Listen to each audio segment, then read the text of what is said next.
Hey, what's up, y'all? Well, I wanted to share something about the Bible, and think about this whenever I'm trying to explain to you. Try not to get too in depth of the scopes of theology and all that. Just think about Revelation chapter 10, which is there will be no more delay. The mystery of God will be complete. The word complete means no more mystery. The mystery of God will be complete on earth. So what would that mean, right? No more mystery, right? And how now let's just simplify this real quick. What would no more mystery be, right? Like a game of hide and seek, right? What's so mysterious about it? Well, the person has to hide, or right there by the piece of tree or whatever, and count to 20, and then they look, and all their friends are gone, right? They're hiding, so there's mystery. I gotta find out who's behind there. Are you behind there? No. Now, what would mystery completion be of hide and seek? You would turn around and no one's hidden. Oh, there you are, Jack.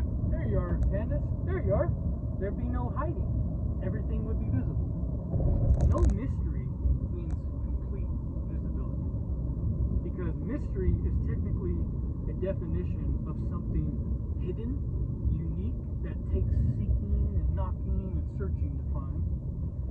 So if the mystery of God is complete, it's pure revelation at this point. So think of that. And then chapter 9 of Revelation, verse 11, which talks about the fifth trumpet and the key given to the angel of the bottomless pit, and that be opened. And he's a king that's going to be over them, right? It's weird.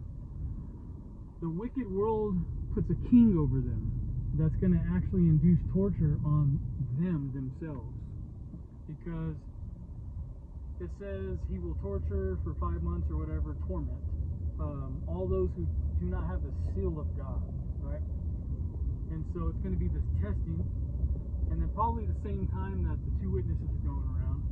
And then I want to break down why people, the Sunday church and the Seventh-day Adventist church, they're on two different frequencies.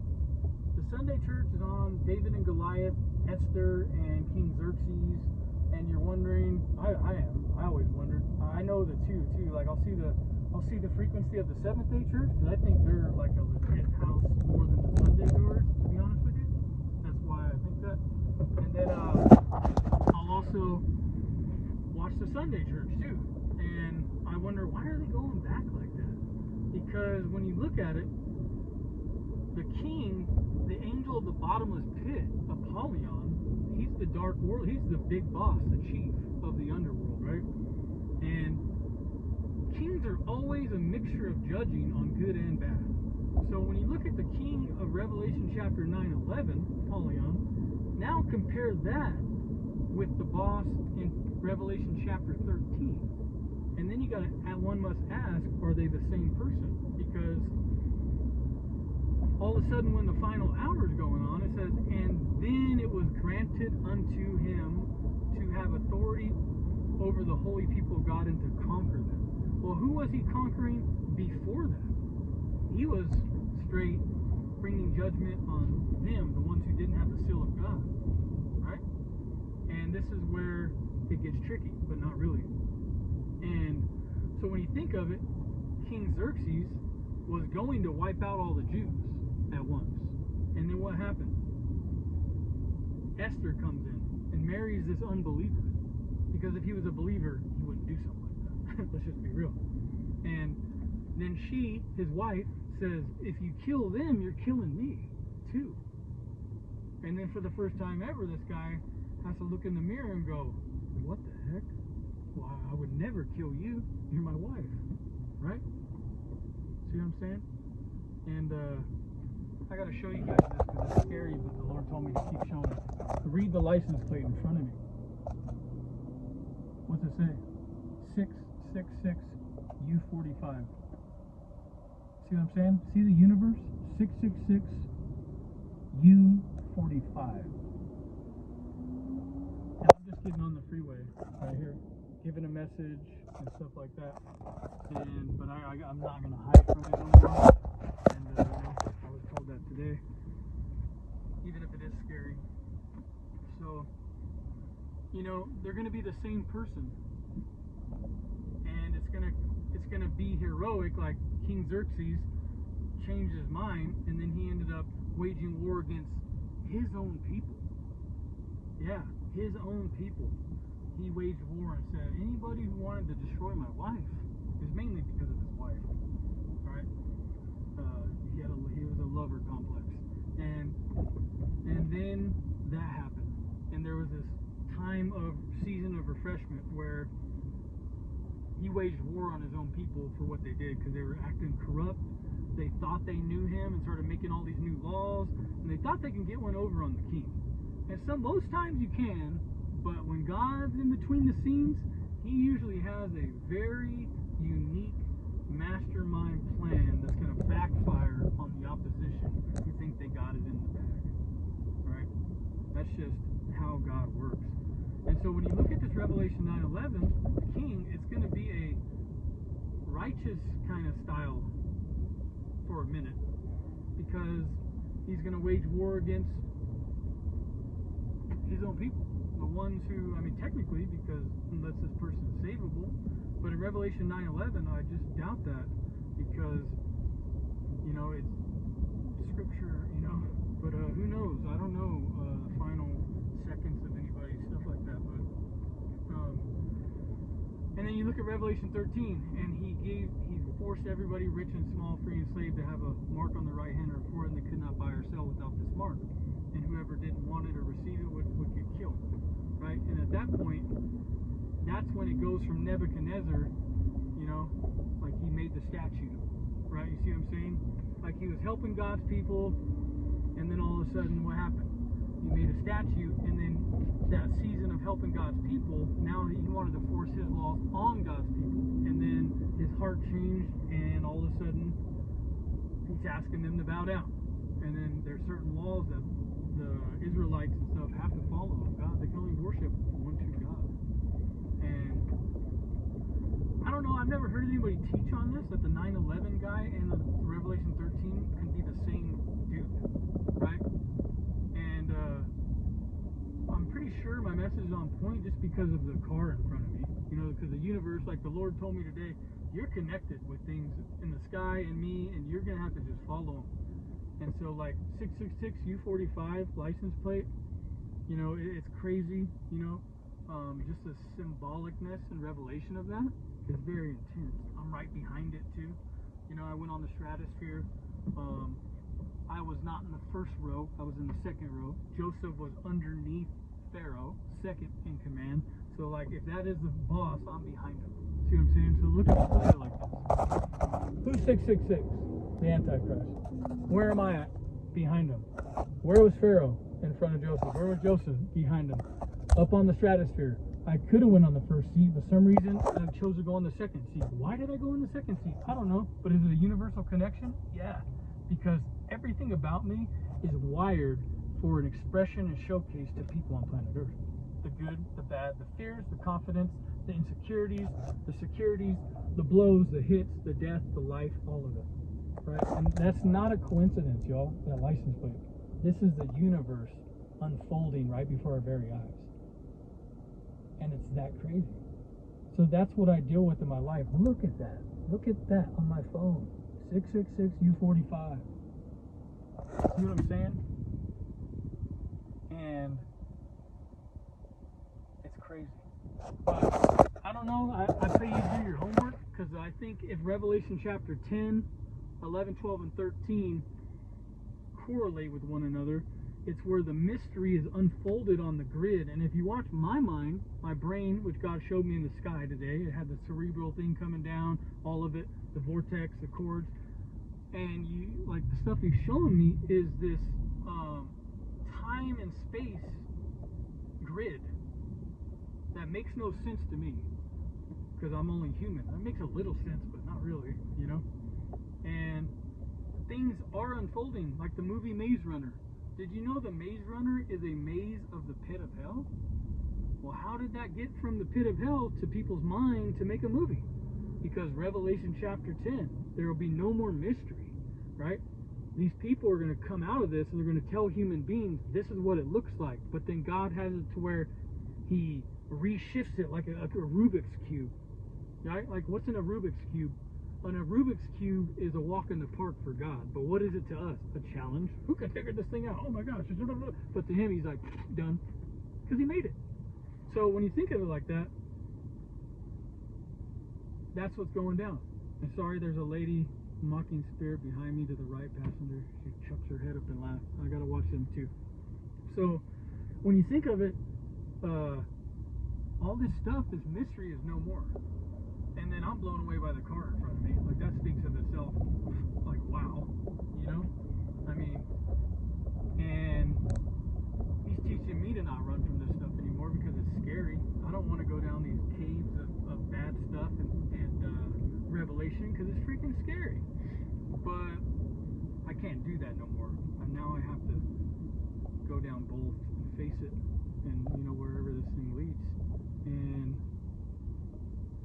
you know, so Revelation chapter 10, like in the past I would have saw that, and what God's trying to tell me is, Joshua, your fears and minds are already out there.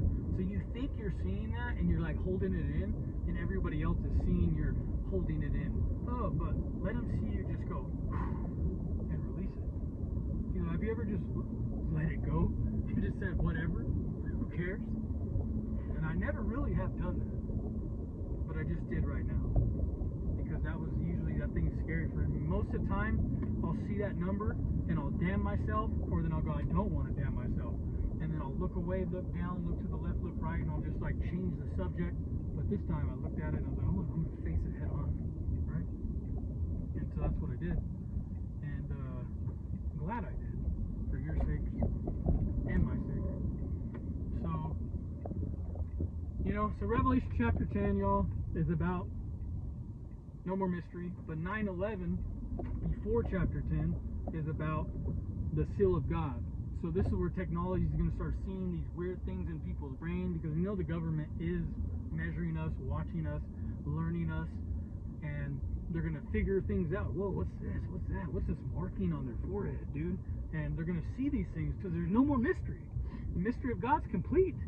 So when they see this, that's going to go into Revelation chapter 10. And you see how the book of Revelation, until I think it's really revealed, people say it's not in chronological order. Oh, it was already fulfilled.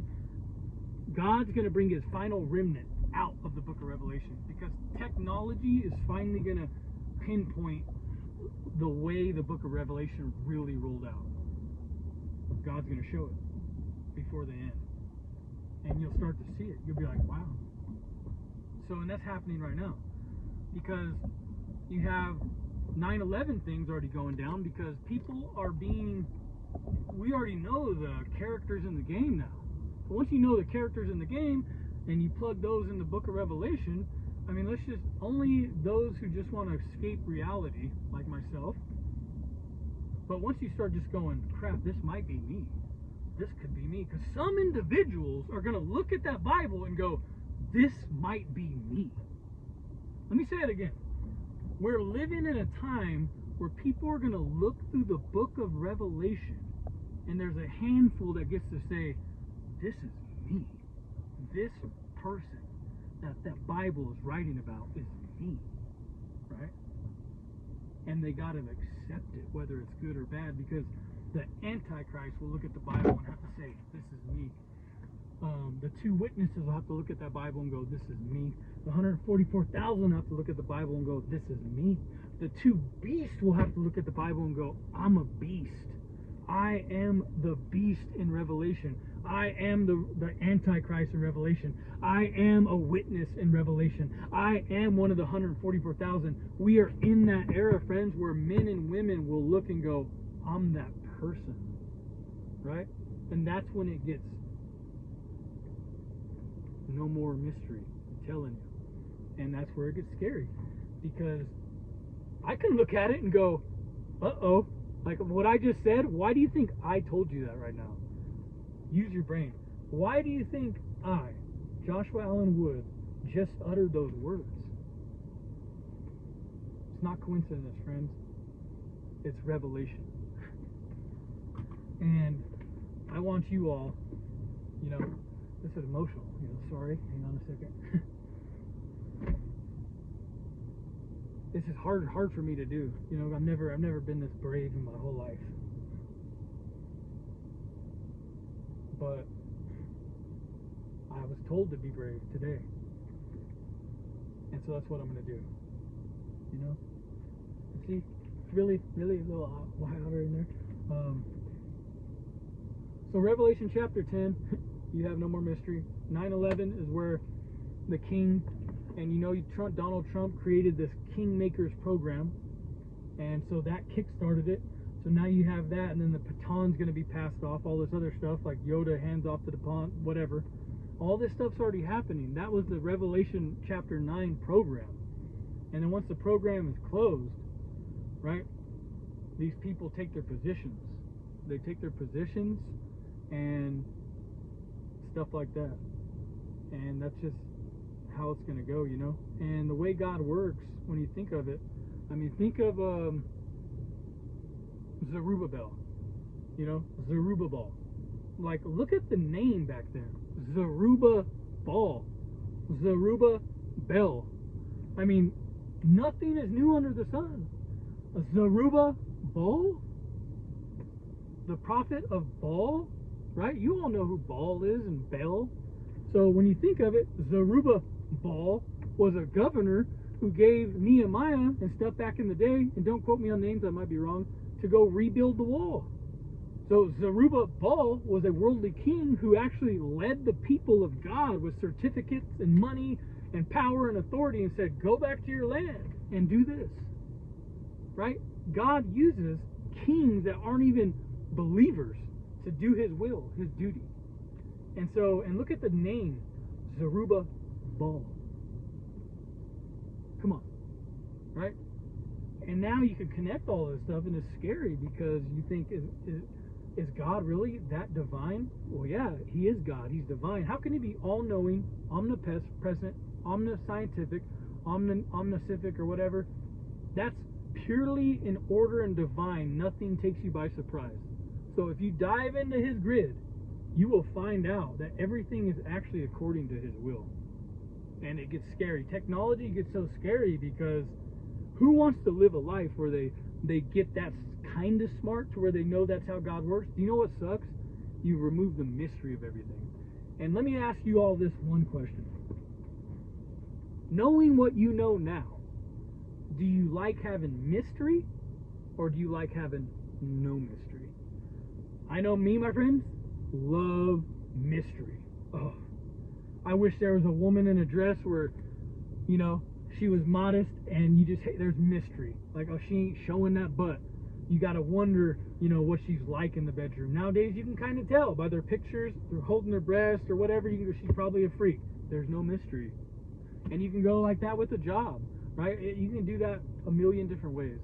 So, but from this message, and I go to cash my check, is think of these chapters: Revelation chapter 9, Revelation chapter 10, 11, 12, and 13. All of these, so 9, 10, 11, 12, 13, these 5 chapters, I believe correlate with one another.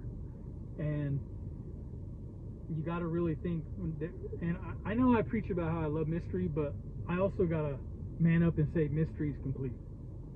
I can want mystery all I want, but it's gone. There's no more mystery. Not in my life.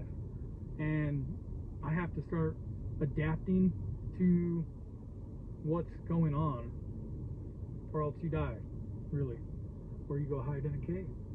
So, mystery is gone, right? It's gone. Revelation chapter 10 is past, right? The king is living. He's alive. The suit that will inhabit those anointings are walking on planet Earth. That individual knows who they are. And anyone who doesn't know who they are right now, they're just running from reality. Myself included. Myself included. But that's coming to a close, right? And so I want to really share this message with you that I really believe the 9/11 guy and the 13 guy is the same guy.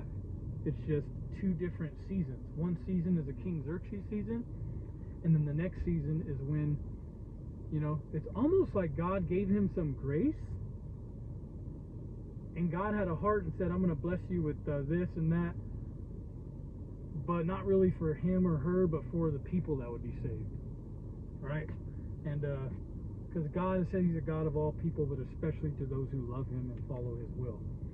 So that's some juicy stuff, man. And this is all a message on meat, but he gave me a speaker that travels to the four corners of the earth. So I mean, I just spoke meat. So do your best to chew up the meat and spit out the bones to your best ability.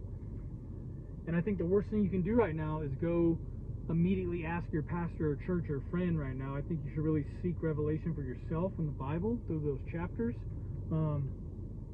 But that's what explains the King Xerxes in this, the David and Goliath, right? Coming back to life and stuff, is because you're going to have all this, the Israelites who are going to be surrounded and stuff, so they're going to have a leader, right? And then you have the false Messiah and stuff like that. So it's going to be this reincarnated thing that goes on, and it's pretty interesting stuff.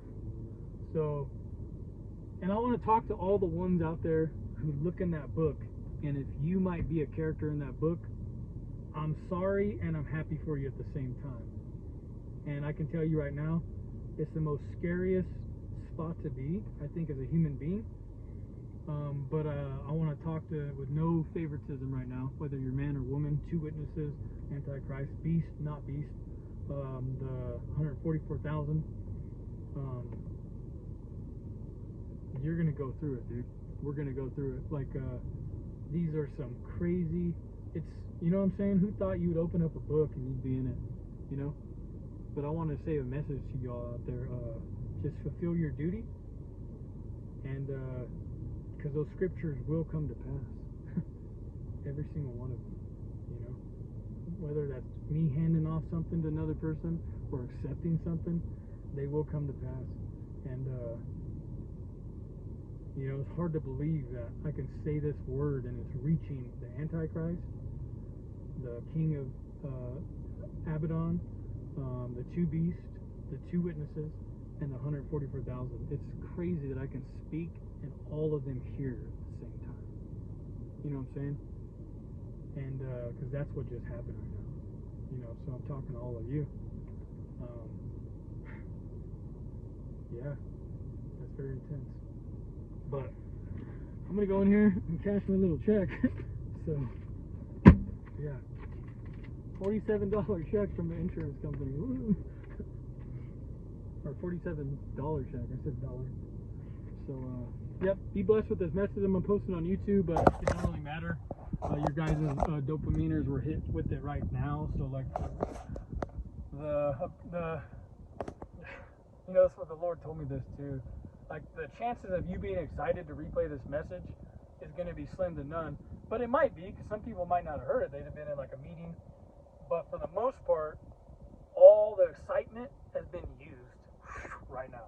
So to hit stop and post is almost meaningless, because there's no more mystery. You're going to be open. It'll be like a rerun of Seinfeld when you turn this on. Oh yeah, well, I was listening to that the whole time I was at work because you had a thing in your ear and stuff like that. You just won't want to go to my channel and click on it. Maybe to pause it and really zoom in on my eyeballs, or you guys who want to check out my face and go, oh look, he looks evil right there, he looks righteous right there. You guys might do it, but for the most part, this is for the ears. Those who have ears, let them hear, right? But later.